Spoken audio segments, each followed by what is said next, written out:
Jadi selamat pagi, siang, sore, atau malam kepada Ibu dan teman-teman semuanya. Perkenalkan nama saya Sophia Imelda Darogata Merpon dari kelas 11 PIM 4. Dan di sini saya akan mempresentasikan materi kimia kelas 11 yaitu hasil kali kelarutan atau KSP. Nah, jadi bisa kita lihat bersama di sini adalah sebuah gambar pemeriksaan sidik jari yang dilakukan oleh kepolisian terhadap suatu benda yang mungkin dipegang oleh seorang kriminal. Nah, jadi bisa kita lihat di sini bahwa eh, penerapan hasil kali kelautan ini bisa kita kita manfaatkan untuk melihat memeriksa sidik jari seseorang pada suatu benda. Jadi seseorang ini akan mengeluarkan keringat yang mengandung NaCl. Nah, NaCl ini akan melekat di eh, benda tersebut. Kemudian untuk melihat sidik jari yang kasat mata itu tadinya, kita perlu menambahkan larutan AgNO3. Nah, jadi hasil reaksi NaCl dan AgNO3 ini akan menghasilkan NaNO3 ditambah AgCl. Nah, endapan AgCl inilah yang nanti yang bisa kita lihat dengan mata telanjang seperti ini, sehingga kita dapat menentukan itu sidik jari siapa. Nah, selanjutnya kita akan membahas apa sih arti kelarutan atau solubility itu. Nah, jadi solubility atau kelarutan adalah jumlah maksimum suatu zat yang dapat larut dalam sejumlah pelarut pada suhu tertentu.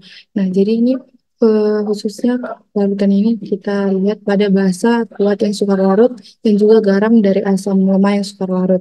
Nah, untuk satuannya itu kita dapat menggunakan gram per liter atau mol per liter. Nah, selanjutnya kita akan membahas hasil kali kelautan atau KSP.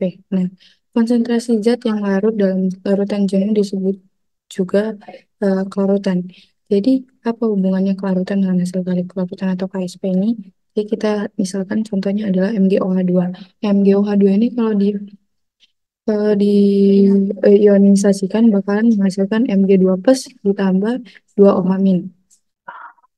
Kelarutan itu bisa juga kita lihat sebagai konsentrasi. Nah, jadi yang di bawah dua ini kita lihat koefisiennya adalah satu, berarti kita bisa tuliskan S. Terus selanjutnya Mg2 plus juga S. Dan 2 OH min ini kan ada koefisiennya ada dua, jadinya 2S. Nah, untuk menentukan KSP-nya, kita dapat menuliskan sebagai berikut. Supaya sama dengan konsentrasi Mg2 plus yaitu S dikali dengan ini harusnya pangkat satu karena dia koefisiennya di sini satu. Jadi terus dikali sama konsentrasi dua elemen dua S pangkat dua karena di sini koefisiennya itu adalah dua. Jadi jika kita kalikan kita peroleh 4 plus 4 tiga. Nah, dari sini bisa kita lihat ke misalnya itu ya X B B. Nah, ini berarti dia jadinya Y plus ditambah dengan koefisien X ditambah dengan Y B X min. Nah, berarti bisa kita simpulkan KSP sama dengan konsentrasi A Y plus pangkat X ditambah dengan konsentrasi si B X min pangkat Y.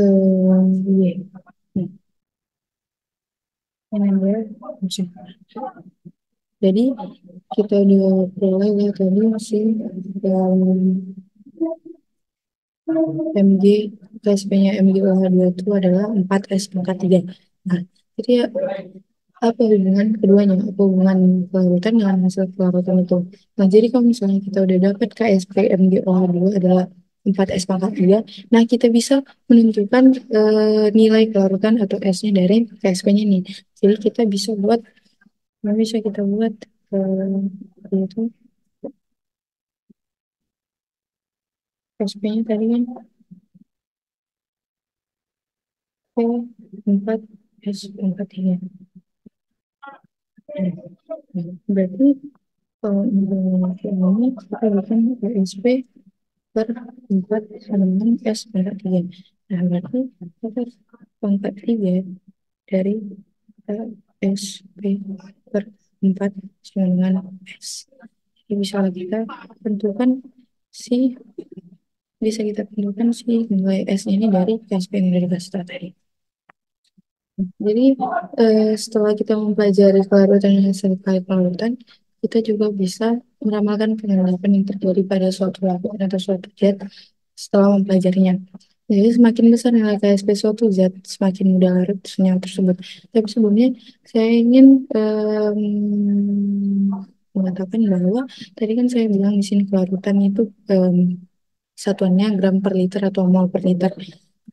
Di hasil kali kelarutan kita gunakan lagi sih kelarutan tadi. Namun di sini satuannya kita hanya boleh menggunakan mol per liter, tidak boleh gram per liter. Oke, kita lanjut ke meramalkan pengendapan. Nah, semakin besar nilai KSP atau kelarutan suatu zat, semakin mudah larut senyawa tersebut. Nah, di sini kita punya dua yang mau kita bandingkan, QSP dengan KSP. Nah, ibaratnya KSP ini adalah ketetapan yang udah dilakukan penelitian sebelumnya. Jadi angkanya itu udah pas lah gitu. Sementara si QSP ini adalah hasil praktikum kita atau yang udah kita hitung dari percobaan larutan ini yang kita lakukan. Nah, jadi kita perlu membandingkannya biar bisa kita lihat dia mengendap, tidak mengendap, atau belum terjadi endapan gitu. Jadi kalau misalnya QSP-nya lebih kecil dari KSP, maka larutan tersebut belum jenuh atau tidak terbentuk endapan. Kalau misalnya QSP sama dengan KSP, larutan tepat larutan tersebut tepat jenuh atau belum terbentuk endapan. Yang terakhir, kalau QSP-nya lebih besar dari KSP, maka larutan tersebut lewat jenuh atau terdapat endapan.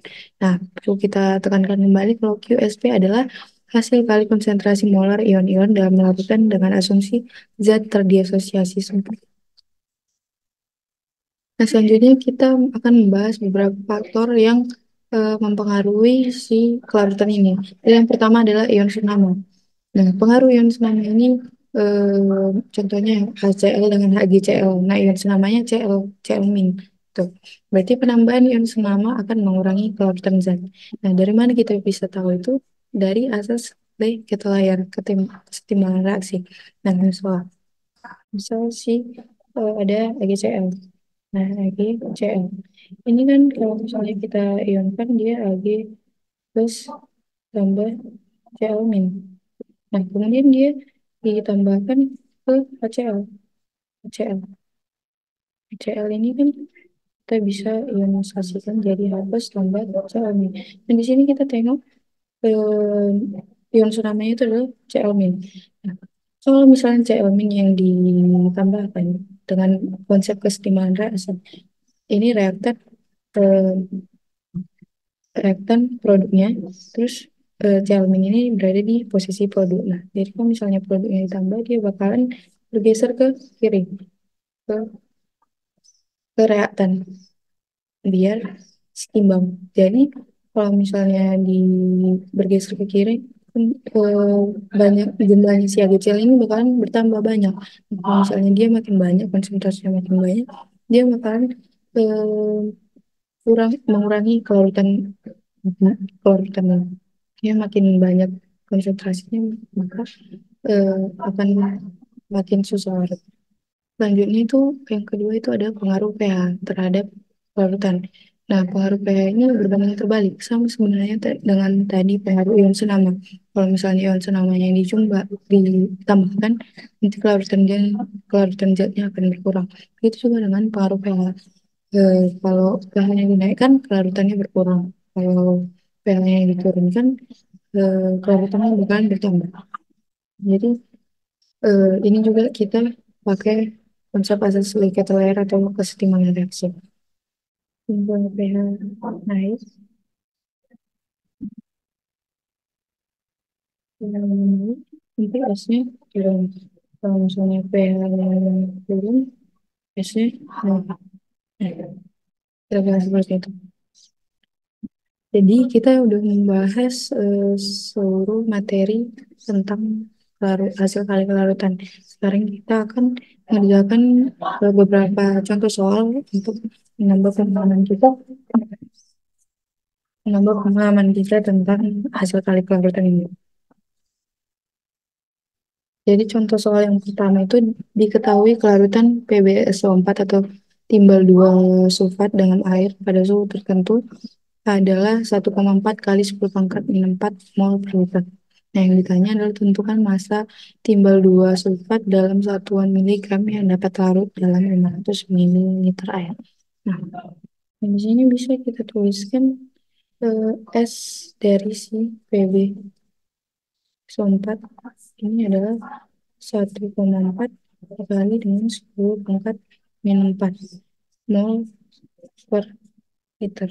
Nah, di sini kan kita punya 1 liter. Sementara yang diminta dia 500 ml air. Di mana 500 ml air itu sama dengan 0,5 liter. Berarti untuk menentukan molnya si PbSO4 ini dalam 500 ml bisa kita tuliskan seperti ini.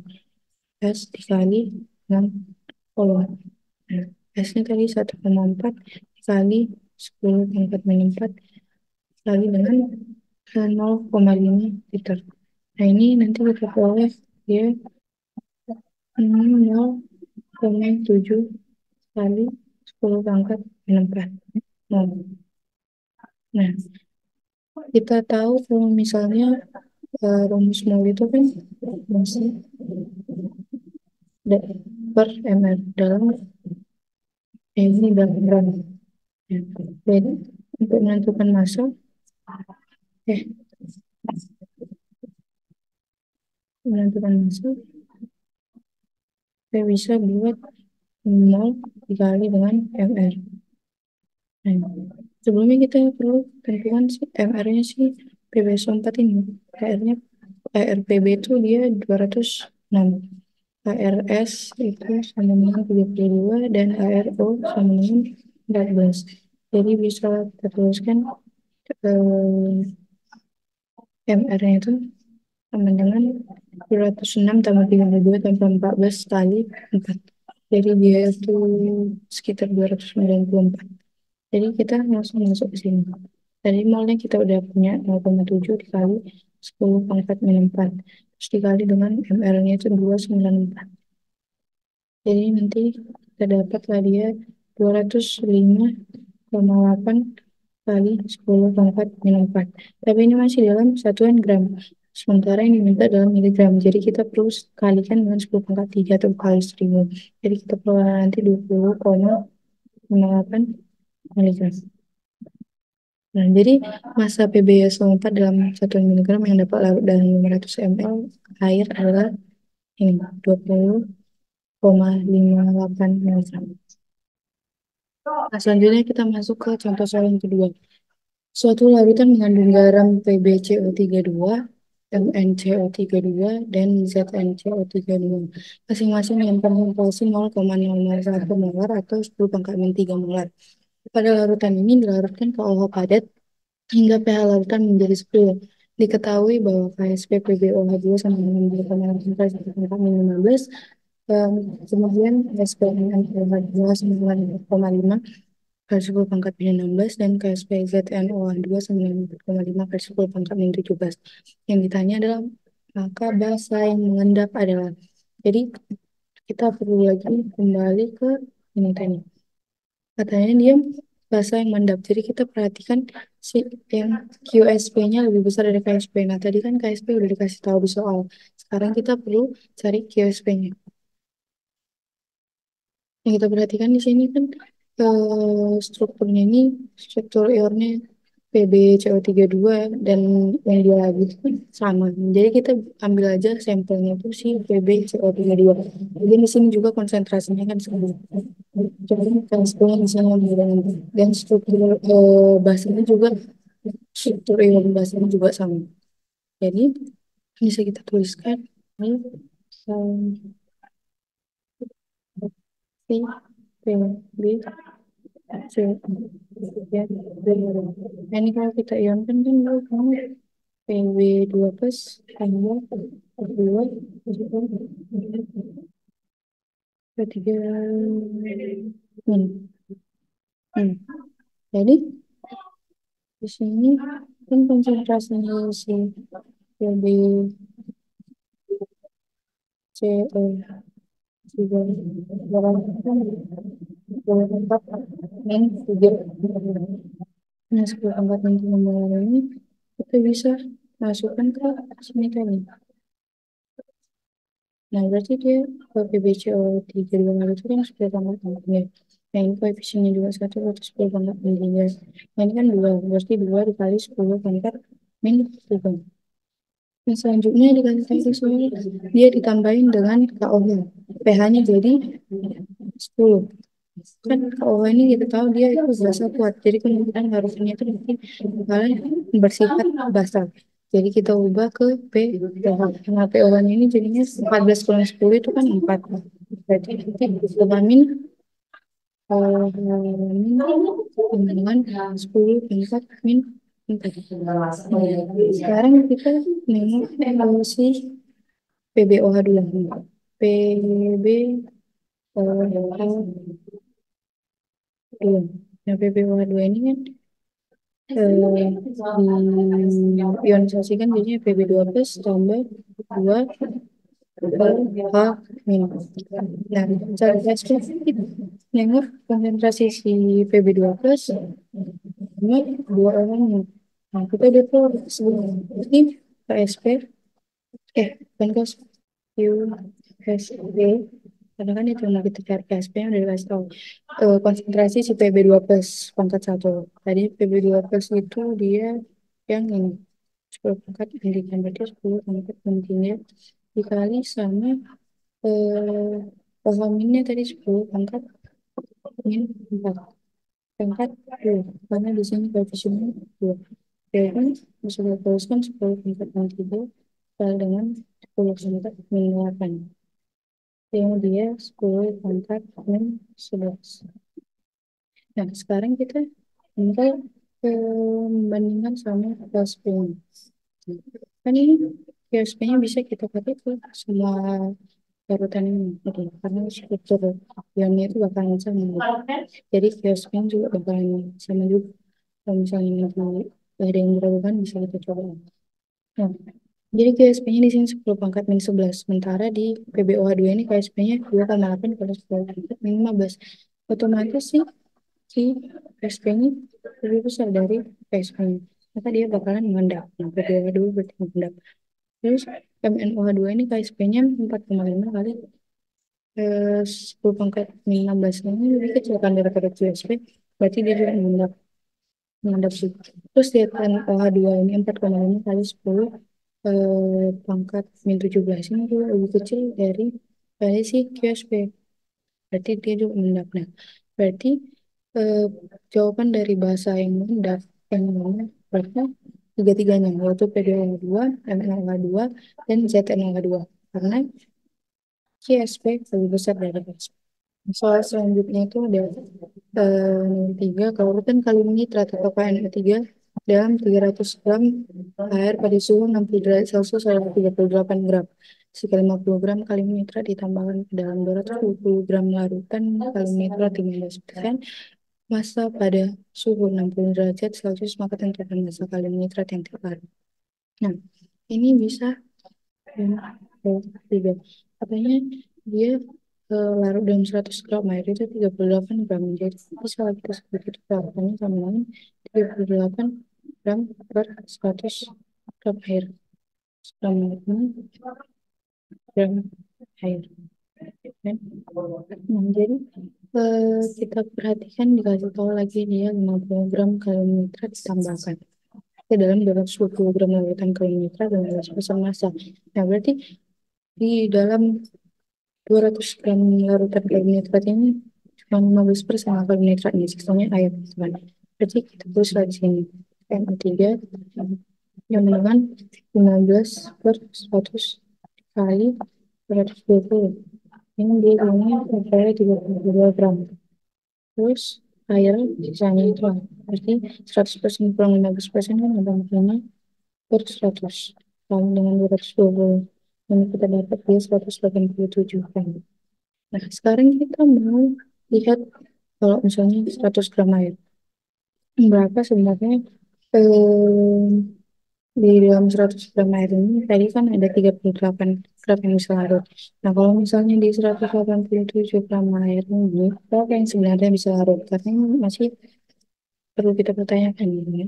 Jadi bisa kita buat dengan 100 per 187 sama dengan 38 per X.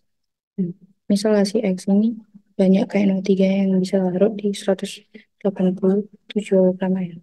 Jadi X ini sama dengan 187 dikali dengan 38 per 100. Jadi kita dapat lah kira-kira si X ini 71,06 gram. Nah, jadi kan tadi bisa kita lihat si KNO3-nya ini yang udah ada di dalam larutan itu kan ada 33. Nah, ternyata dimasukkan lagi 50 gram. Berarti dia jadinya 33 tambah 50. Nah, ini kan dia 83. Nah, 83 gram lah yang sekarang berada di larutan. Sementara yang bisa larut itu cuma 71 gram. Berarti yang mengendap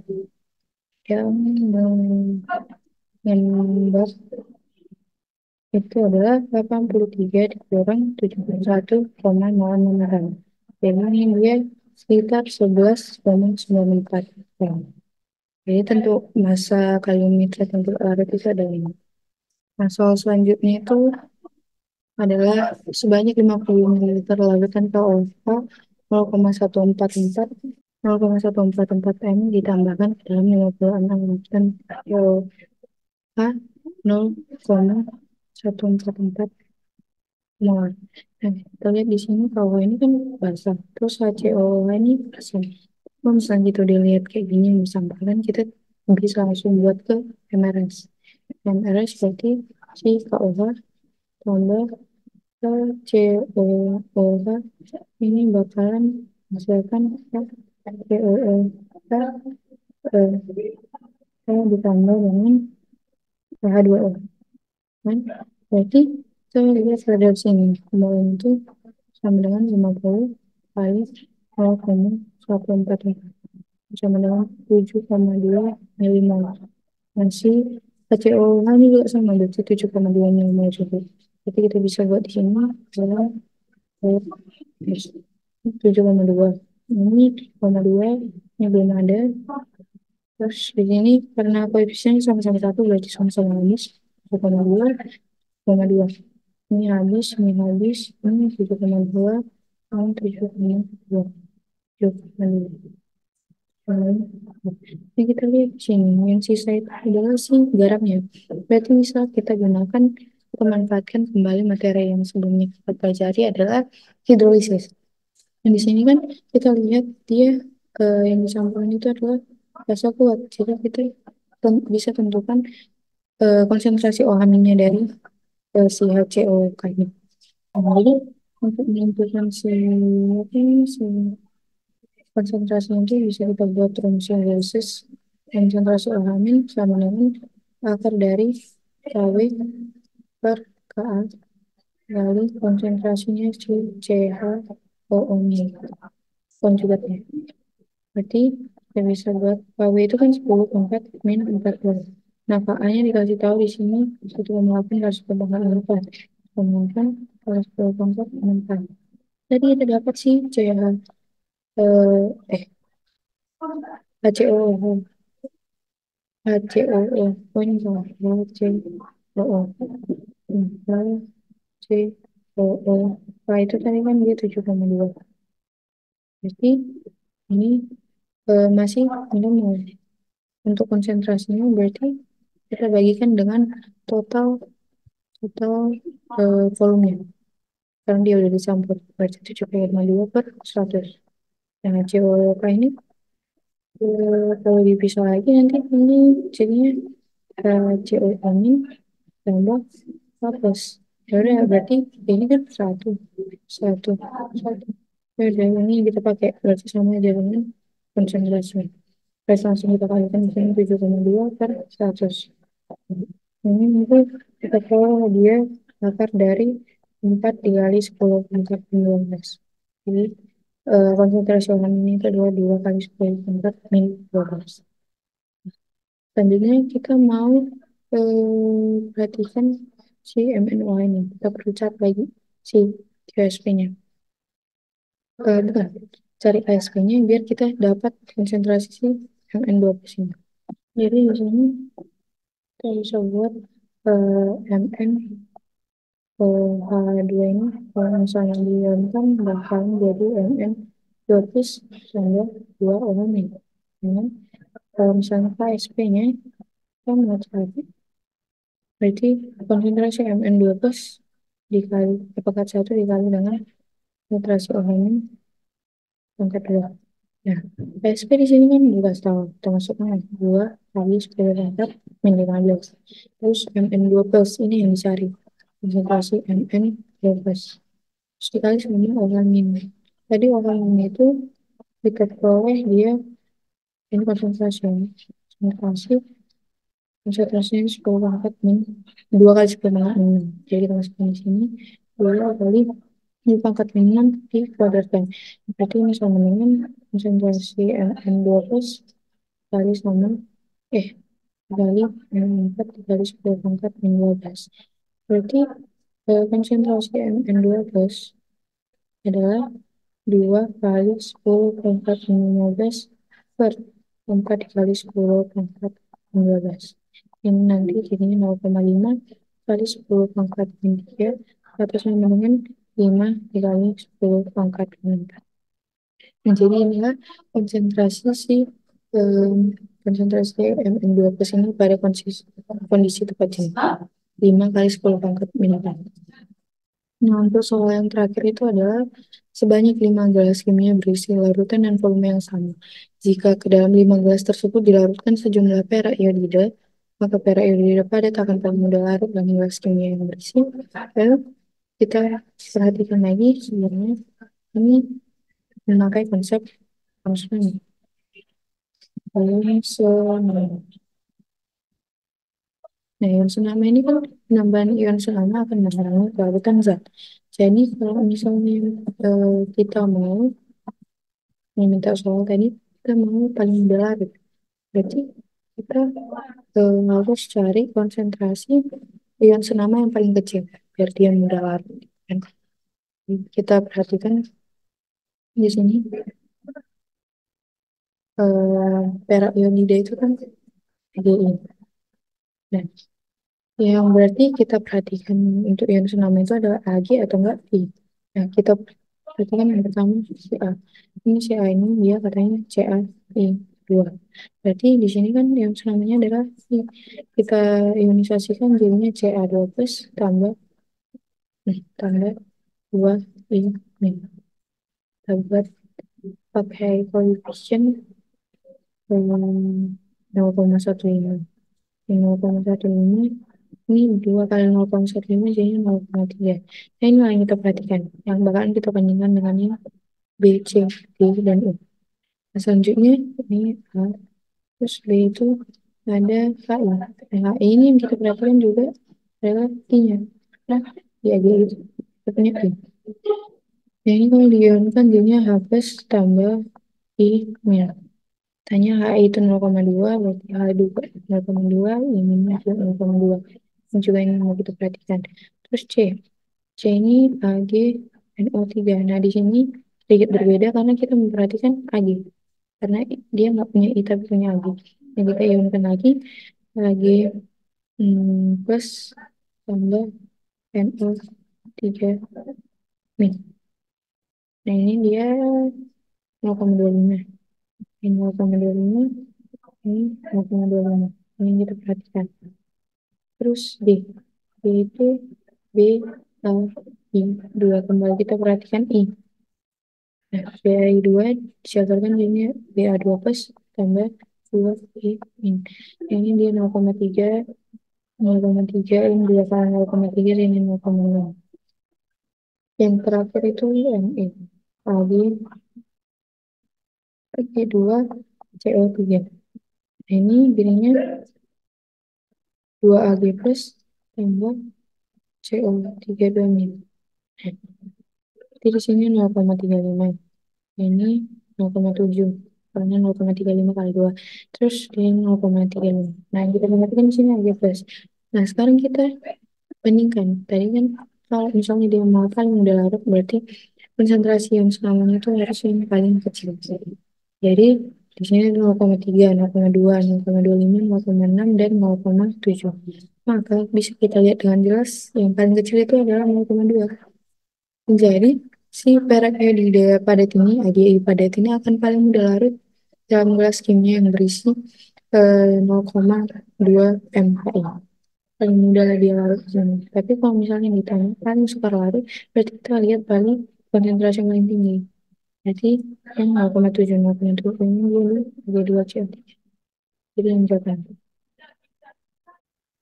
Nah, jadi sekian pembahasan tentang hasil kali pelarutan dan juga contoh soalnya.